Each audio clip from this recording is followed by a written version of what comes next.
تک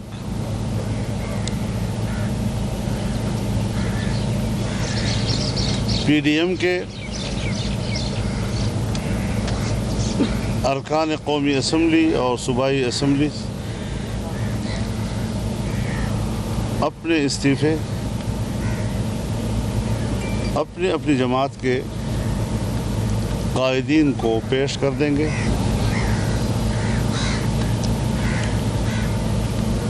آج ہم حکومت کو واضح کر دینا چاہتے ہیں کہ 31 جنوری تک حکومت مستعفی ہو جائے۔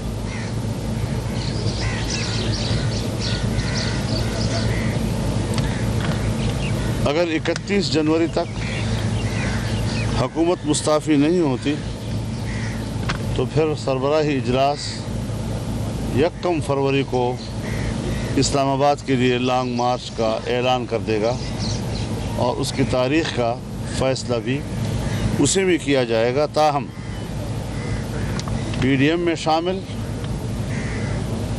تمام جماعتوں کے کارکن اور پاکستان کے عوام سے یہ اپیل کی جا رہی ہے کہ وہ آج ہی سے لانگ مارچ کی تیاریاں شروع کر دیں۔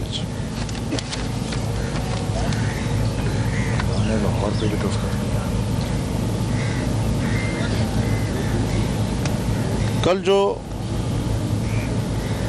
انتہائی تاریخی اور فقید المثال اجتماع یہاں لاہور میں مینار پاکستان پر منعقد ہوا،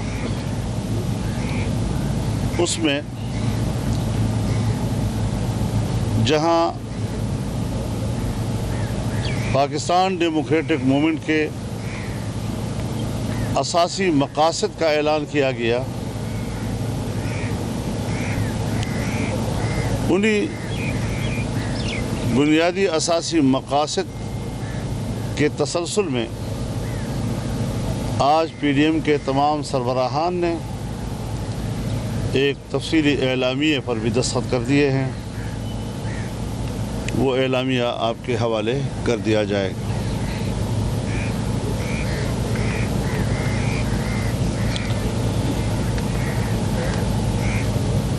پاکستان ڈیموکریٹک موومنٹ کی اسٹیئرنگ کمیٹی نے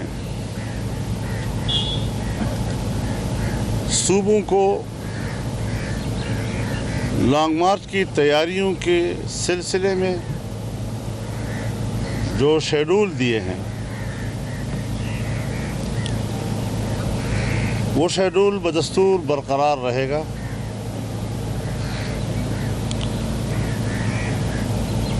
مرکزی عہدیداران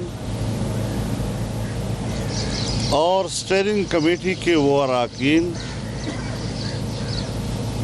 جن جن صوبوں سے تعلق رکھتے ہیں، مرکزی عہدیداران جس صوبے سے تعلق رکھتے ہیں اور اسٹیئرنگ کمیٹی کے اراکین جس صوبے سے تعلق رکھتے ہیں، وہ اپنے صوبے میں میزبان کمیٹی ہوں گے اور اپنے صوبے کی تمام سیاسی جماعتوں کے سربراہان اور ان کے ذمہ داران جو پی ڈی ایم میں شامل جماعتیں ہیں ان کے اجلاسات منعقد کریں گے تاکہ اپنے صوبے میں وہاں پر لانگ مارچ کی تیاریوں کی نگرانی کر سکیں۔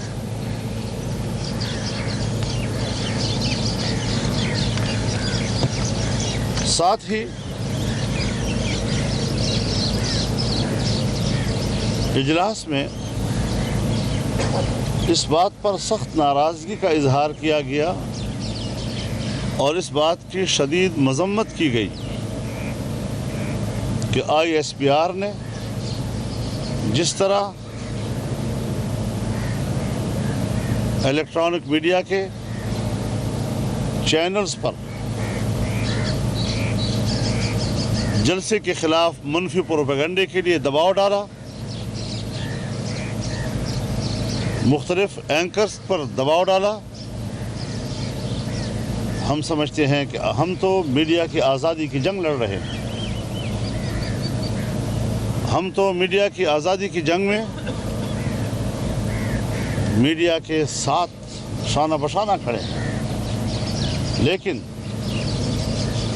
حکمران اور آمرانہ ذہنیت کے حامل لوگ وہ میڈیا کو جانبدار بنا رہے ہیں. وہ میڈیا کو اپنے گھر کی لونڈی بنانے کی کوشش کر رہے ہیں.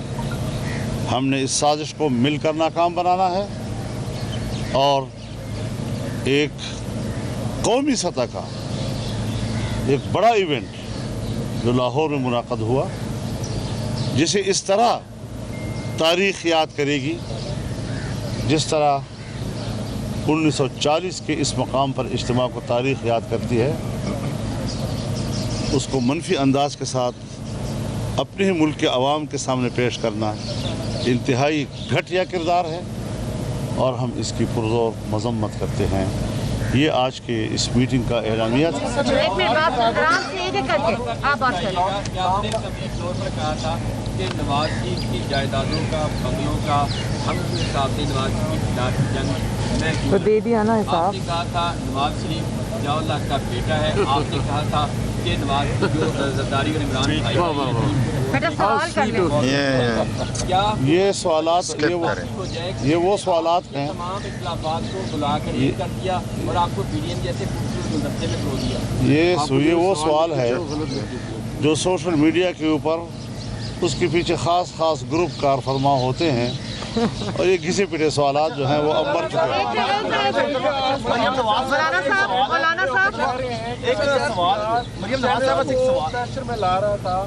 کیا آپ army chief general Qamar Bajwa سے مطالبہ کر رہے ہیں کہ آئی ایس پی آر کو روک دیں جو یہ کام کر رہے ہیں؟ تو ظاہر ہے کہ جب ہم یہاں پر اس کے خلاف احتجاج کرتے ہیں، اس کی مذمت کرتے ہیں، تو یہی مقصد ہے کہ وہ اس قسم کے گھٹیا کاموں سے رک جائیں. جی مولانا صاحب نواز صاحب سے ایک سوال ہے. آج آپ نے میٹنگ لی CEC کی، CWC کی، تو اس کے بعد سے خبریں یہ چلی کہ آپ نے کلاس بھی کی ہے اور آپ مطمئن نظر نہیں آئی. کیا یہ خبر ٹھیک ہے یا غلط؟ دیکھیں بہت افسوس کی بھی بات ہے. سوری مولانا صاحب، بہت افسوس کی بھی بات ہے اور بطور پاکستانی میرے لیے بہت فکر انگیز بات ہے کہ جس بات کا سرے سے وجود ہی نہیں، آپ نے وہ جھوٹی بات چند چینلز نے چلائی اور میں آج ان چینلز کا نام ابھی نہیں لے رہی، میں ان کو وقت دے رہی ہوں کہ وہ اس قسم کے پروپیگنڈا سے باز آ جائیں.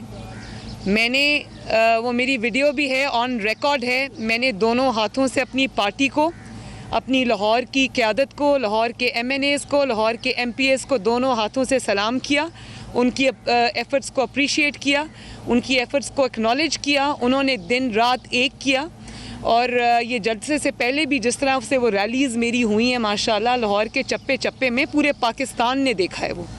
اور دوسری بات یہ کہ جس طرح کا کل ماشاءاللہ وہاں پر جلسہ تھا، میں نے بلکہ یہ ضرور بات میں نے کہی تھی کہ مجھے اس بات کا گلہ ہے آپ سے کہ آپ نے جلسہ گاہ چھوٹی رکھی اور چھوٹے ہونے کے وجہ سے لوگوں کو باہر پل پہ کھڑے ہو کے خطاب سننا پڑا. باہر جو سڑکیں تھیں وہ جیم ہو گئیں، ٹریفک گزر نہیں سکی.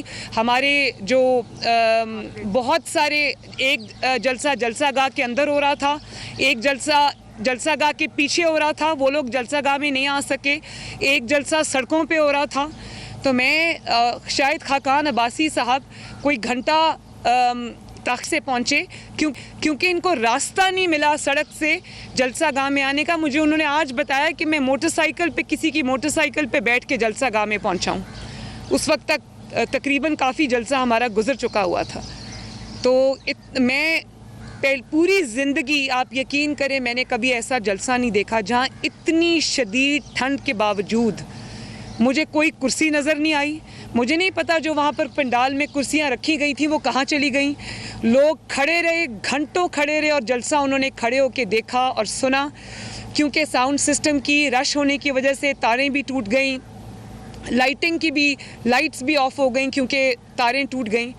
لوگوں کو نہ صحیح سے آواز آ رہی تھی، نہ لوگوں کو صحیح سے بیٹھنے کی جگہ ملی. لیکن میں حیران ہوں کہ میں نے اتنا جذبہ اپنی پوری زندگی کسی جلسے میں نہیں دیکھا.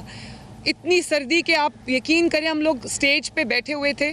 جب میں نے کل جلسے میں کہا کہ میری کلفی جم گئی تو اس میں کوئی ایگزیجریشن نہیں تھی. مجھے اتنی سردی لگی کہ میری تھوڑی طبیعت بھی گاڑی میں جا کے خراب ہو گئی. اور جب میں نے سیڑھی سے اترنا تھا جلسہ آغاز سے واپس جاتے وقت تو مجھے 20 منٹ آپ لوگوں کے کیمراز وہاں تھے, آپ کی DSNGs بھی تھی, میں دیکھ رہی تھی. مجھے 20 منٹ صرف انتظار کرنا پڑا کیونکہ عوام 5-6 گھنٹے کے باوجود وہ سمندر کی طرح وہاں موجود تھی اور میرا راستہ بنانے کے لیے 20-25 منٹ ان کو لگ گئے.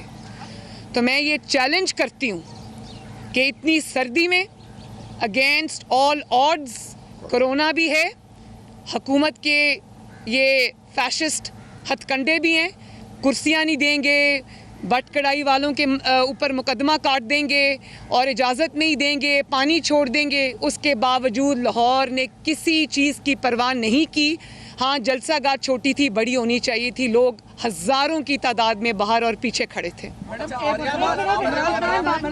لیکن ایک اور بات, ہم ابھی گھر سے نہیں نکلے تھے 12 بجے کے قریب تو یہ 2-3 چینلز نے پروپیگنڈا شروع کر دیا تھا اور اس کے بعد انہوں نے کہ 2000 ہیں, 3000 ہیں, 4000 ہیں, جلسہ گاہ بھر نہیں رہی.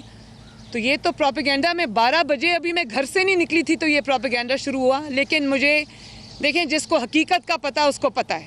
حکومت کو بھی آج جو خبریں ملی ہیں, جو وہاں پہ لوگ ایجنسیز کے موجود تھے, جو خبریں انہوں نے دی ہوں گی, مجھے پکا پتہ ہے کہ ادھر جو ہے وہ صفِ ماتم بچھی ہوئی ہے. اور جی ان کو صبح نماز کے بعد بالکل, اور آپ نے سچ نہیں دکھایا, کچھ چینلز نے سچ نہیں دکھایا, لیکن فورن میڈیا جس میں الجزیرہ بھی شامل ہے, BBC بھی شامل ہے, انہوں نے ہمارے چند ایلیمنٹس جو ہے میڈیا کو اس کو آئینہ دکھایا. آج آج ایک مرتبہ پھر وزیر اعظم عمران خان نے اس بات کو دہرایا ہے کہ PDM میں تمام سیاسی جماعتیں اکٹھی ہیں جنہوں نے کرپشن کی ہے اور وہ اس بار جو مرضی کر لیں گے, میں پریشر میں نہیں آؤں گا اور ان کو NRO نہیں دوں گا. یہ بات وہ اس لیے کر رہے ہیں کہ وہ خود پریشر میں ہیں. یہ باتیں پریشر میں کی جاتی ہیں جو وہ کر رہے ہیں. وہ پریشر میں ہیں تو تبھی یہ بات کر رہے ہیں. آپ بات کریں, ایسے نہیں ہو سکتا, آپ بات کرو.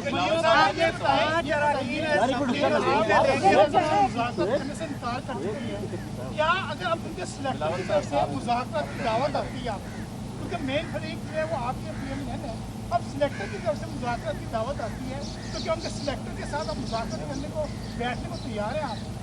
میں نے یہ بات پہلے بھی کہہ چکی ہوں کہ ہم اب عوام کی عدالت میں جا چکے ہیں. عوام کے ساتھ ہماری بات ہو رہی ہے اور عوام کے ساتھ ہی ہماری بات ہوگی, چاہے وہ سلیکٹڈ ہوں یا سلیکٹرز ہوں. اب ان کو پیچھے جانا پڑے گا. اب عوام لیڈ کرے گی, آگے چلے گی. ختم ہو چکا ہے, اب آپ نے الٹیمیٹم بھی دے دیا ہے, آپ نے بات چیت کا دروازہ کھلا رکھا ہے یا آپ کوئی بات نہیں ہوگی. اور دوسرا, اگر فوج بات چیت کے لیے تیار ہوتی ہے تو جیسے مریم بی بی نے کہا تھا کہ ہم عوام کے سامنے بات چیت کو تیار ہیں, اور تیار ہیں. دو چیزیں ہیں, ایک تو ہم اکیلے نہیں ہیں, ہم سب ایک ہیں, اور جو بھی فیصلے ہم کریں گے ہم سب مل کے کریں گے, PDM کے پلیٹ فارم سے کریں گے. جہاں تک ڈائیلاگ کی بات ہے, بات چیت کی بات ہے, میری پاکستان پیپلز پارٹی اور میں سمجھتا ہوں PDM کا جو اس وقت کا موقف ہے وہ لاہور کے سامنے کل پیش کر لیا تھا کہ the time to talk, the time for dialogue is over. اب مارچ کرنے کا وقت ہے, اب عمران کا استعفیٰ لینے کا وقت ہے. ایک منٹ بیٹا بات کرو. سیاسی جماعت ہوتے ہیں اور ہمارے اپنے بڑے سینئر رہنما بھی ہوتے ہیں, اپنا رائے رکھنے کے حق بھی ہے, لیکن جو الٹیمیٹ فیصلہ ہمارا سینٹرل ایگزیکٹو کمیٹی کرتی ہے تو پھر میں بھی اس پہ پابند ہوں اور اعتزاز احسن صاحب بھی اس پہ پابند ہوں. اچھا مریم نواز صاحب, یہ بتائیے گا کہ کافی بڑے مشکل حالات میں PDM کا جو اتحاد ہے وہ قائم ہے, یقیناً دباؤ ہے, ہر ایک پارٹی پہ دباؤ ہے. کیا یہ اتحاد آنے والے دنوں میں انتخابی اتحاد ہی ہو سکتا ہے؟ اور دوسرا میرا سوال بلاول صاحب سے ہے کہ آپ میاں شہباز شریف صاحب سے ملنے اپنی مرضی سے جا رہے ہیں یا PDM کی مشاورت سے جا رہے ہیں؟ میں جہاں تک شہباز شریف صاحب سے ملنے جا رہا ہوں وہ تو ہمارا روایت کا حصہ ہے, مجھے موقع نہیں ملا ہے تعزیت کرنے کے لیے, تو میں نے اپلیکیشن ڈالا ہے, اب دیکھتے ہیں مجھے اجازت دیا جاتا ہے یا نہیں. اس کے لیے ہم نے آپس بھی میں نے جب پچھلی دفعہ ادھر آیا تھا تو مریم شریف صاحبہ سے بھی اس پہ بات کیا تھا, تو میں سمجھتا ہوں کہ یہ مشاورت کے نتیجہ میں ہے.